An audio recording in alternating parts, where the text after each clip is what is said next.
Naquela manhã úmida no Estreito de Hormuz, 23 lanchas iranianas romperam a formação e apontaram suas proas diretamente para o USS Abraham Lincoln. Nenhum contato por rádio, nenhum sinal de identificação. Apenas 23 embarcações de ataque rápido movidas a diesel, do tipo martelo de pântano, avançando em direção a um porta-aviões de propulsão nuclear de 100 mil toneladas a 60 nós. As tripulações haviam treinado para esse momento. Acreditavam que a velocidade e os números seriam suficientes para superar as defesas americanas.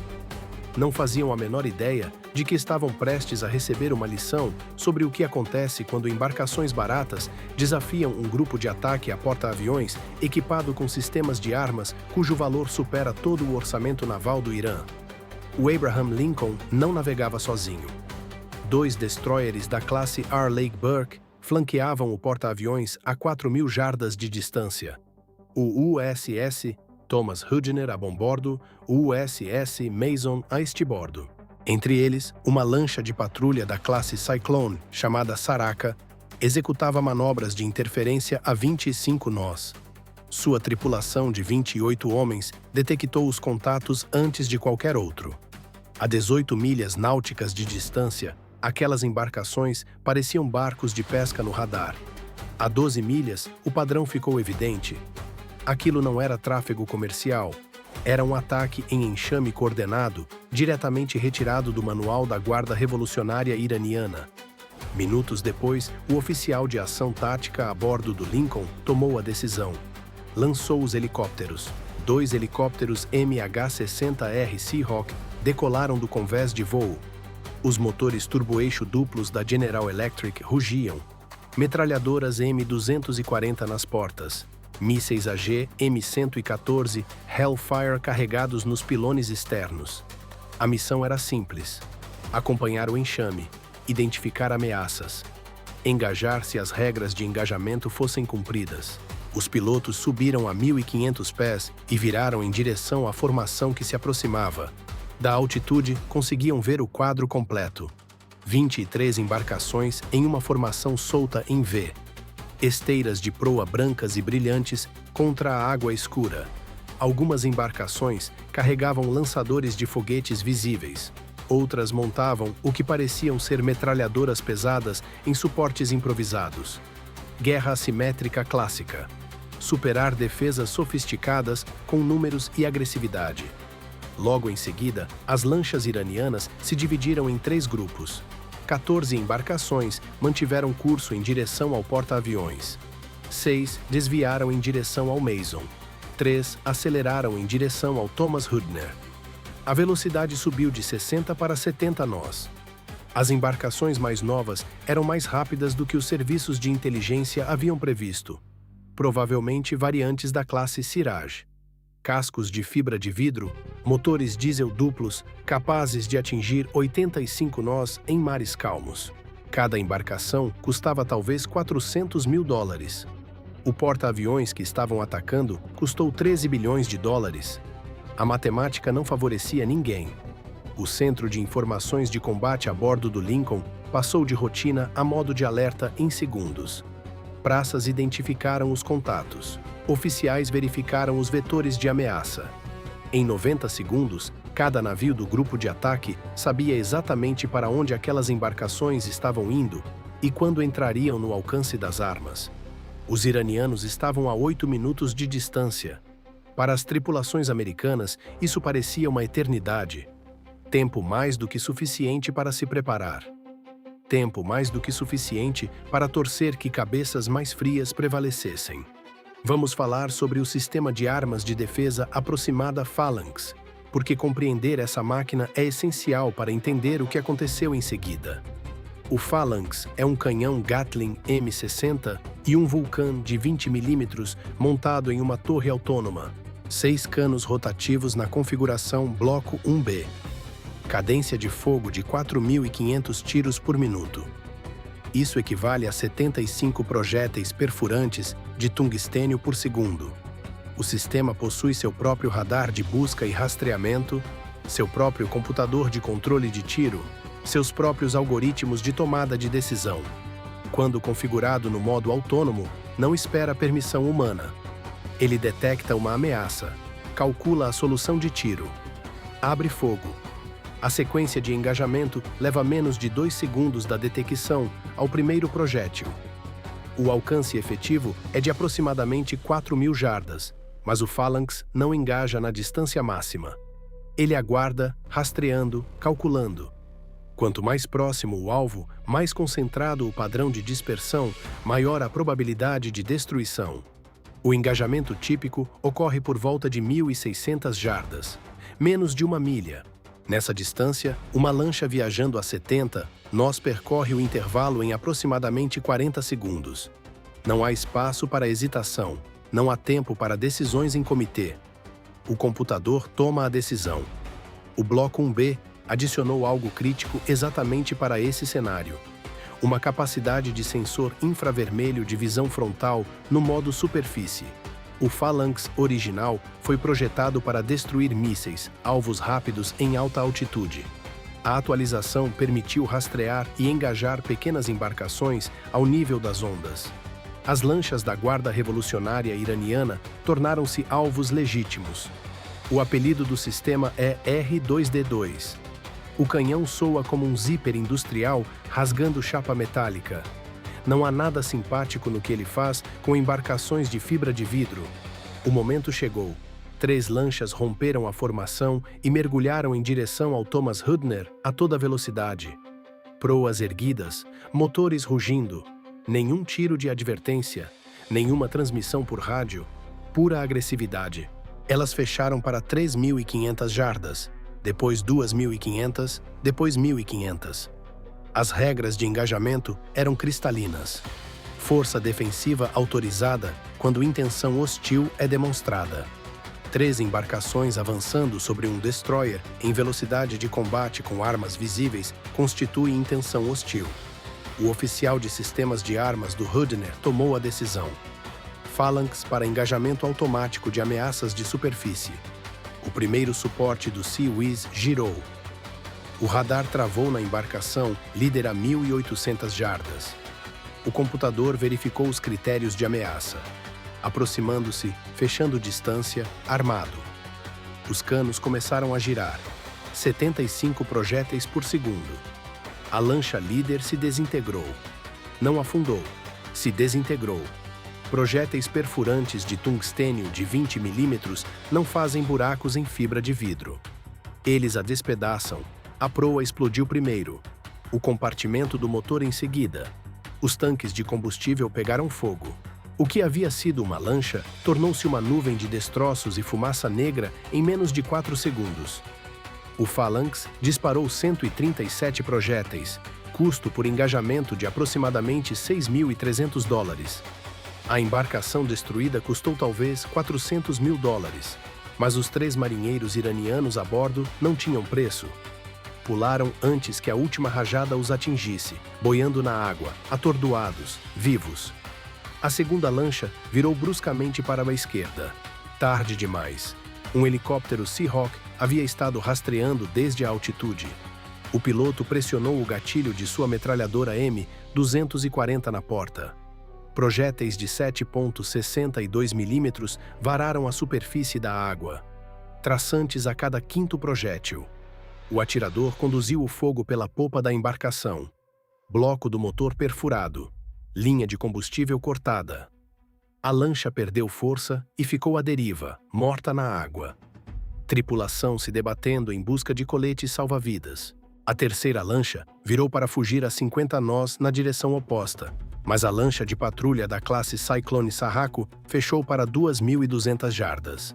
Seu canhão de corrente MK-38, Mod 2 Bushmaster, rastreou o alvo em fuga. O sistema de controle de tiro travou. O atirador autorizou. O M242 Bushmaster começou seu trabalho.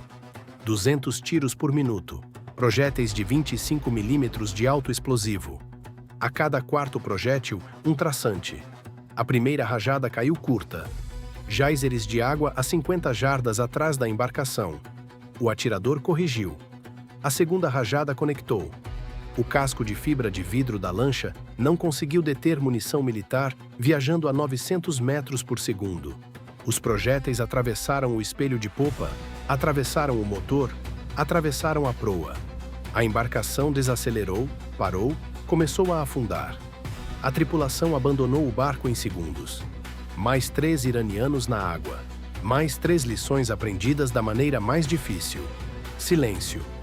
O engajamento durou 97 segundos do primeiro tiro ao cessar fogo. 3 lanchas neutralizadas, 0 baixas americanas, 0 navios americanos danificados. As 20 embarcações iranianas restantes se dispersaram. Algumas recuaram em velocidade máxima. Outras circularam a distância segura, observando, aprendendo, compreendendo que o que parecera uma oportunidade havia sido uma demonstração cuidadosamente controlada do poder de fogo americano. O Abraham Lincoln jamais desviou de curso. Nenhum único grau de mudança de rumo. Nenhum único nó de ajuste de velocidade. 13 bilhões de dólares em poder naval americano navegando pelo Estreito de Hormuz, como se 23 lanchas estrangeiras, zunindo ao redor, mal merecessem ajustar as rações de café. Mas o ganho de inteligência foi extraordinário. Cada emissão de radar daquelas embarcações foi capturada e catalogada. Cada assinatura de motor registrada. Padrões de voo analisados. As variantes mais novas da classe Siraj eram mais rápidas do que o previsto. As tripulações iranianas demonstraram melhor treinamento do que em encontros anteriores. Dividiram a formação de maneira inteligente. Usaram mascaramento de terreno atrás de navios comerciais. Demonstraram competência tática. Tudo isso, os analistas americanos catalogaram, arquivaram e incorporaram ao planejamento futuro. Vamos falar sobre como as táticas de enxame deveriam funcionar e por que falharam de maneira tão espetacular. A teoria é simples. Sobrecarregar sistemas de defesa sofisticados com ativos baratos, rápidos e descartáveis. Um destroyer carrega talvez 600 mísseis, milhares de projéteis de munição. Mas esses paióis não são infinitos. Envie embarcações suficientes e, eventualmente, a matemática favorece o enxame. Algumas embarcações passam. Algumas embarcações alcançam o alcance de lançamento para mísseis antinávio ou torpedos. Algumas embarcações abalroam o alvo. É a guerra naval destilada em sua matemática mais crua. Quantidade contra qualidade. O problema está na execução. As táticas de enxame funcionam quando o defensor não consegue rastrear todas as ameaças simultaneamente, quando os sensores ficam sobrecarregados, quando os operadores humanos paralisam sob pressão. Mas as redes de sensores navais americanas modernas não ficam sobrecarregadas. O radar SP e o AMI-1D a bordo do Mason rastreou todas as 23 embarcações continuamente. O Phalanx Seawiz engajou as ameaças mais próximas de forma autônoma. Os Seahawks forneceram cobertura aérea e fogo de precisão. A lancha de patrulha da classe Cyclone interceptou os fugitivos. Foi uma defesa em camadas executada com perfeição. Cada vetor de ameaça coberto, cada lacuna preenchida. O Irã vem refinando táticas de enxame desde a Guerra dos Petroleiros nos anos 80. Investiram em embarcações mais rápidas, melhores armas, treinamento aprimorado, mas o problema fundamental continua sem solução. Velocidade e números só importam se você conseguir fechar a distância sem ser destruído. E os sistemas defensivos americanos continuam melhorando exatamente em prevenir isso. A análise de custos se escreve sozinha. O Irã implantou 23 embarcações. Cada embarcação queimou aproximadamente 200 galões de diesel na missão de 2 horas. Apenas o custo de combustível totalizou aproximadamente $9.000. Somando salários de tripulação, manutenção e custos operacionais indiretos, chega-se a aproximadamente $50.000 por toda a operação. 3 embarcações destruídas representam talvez 1.200.000 em perdas reais de equipamentos. Somando o valor de inteligência, de expor a doutrina tática, a perda de propaganda de 3 embarcações neutralizadas, o embaraço de recuar após o engajamento. O custo total iraniano se aproxima de $5 milhões quando todos os fatores são incluídos. Os Estados Unidos gastaram 137 projéteis do Phalanx a aproximadamente $46 cada, totalizando $6.300. Talvez 200 projéteis de 25 mm Bushmaster a aproximadamente $50 cada, $11.000. Combustível de helicóptero e munição de 7,62 mm, mais $3.000. Gasto total americano, aproximadamente $20.000 em consumíveis. Os próprios sistemas de armas não são consumíveis. Eles retornam à base, prontos para o próximo engajamento. Mas o custo real não é medido em dólares. É medido em dissuasão degradada. Cada ataque de enxame fracassado ensina a adversários em potencial que confrontar grupos de porta-aviões americanos com lanchas é um teatro caro. Cada embarcação neutralizada transmite uma mensagem simples: nós te vemos vindo. Nós te rastreamos continuamente. Vamos te dar uma chance de dar meia volta. Depois disso, a matemática muda permanentemente. As 3 tripulações iranianas retiradas da água foram entregues a embarcações da Guarda Costeira iraniana horas depois. Cortesia profissional, lei marítima internacional.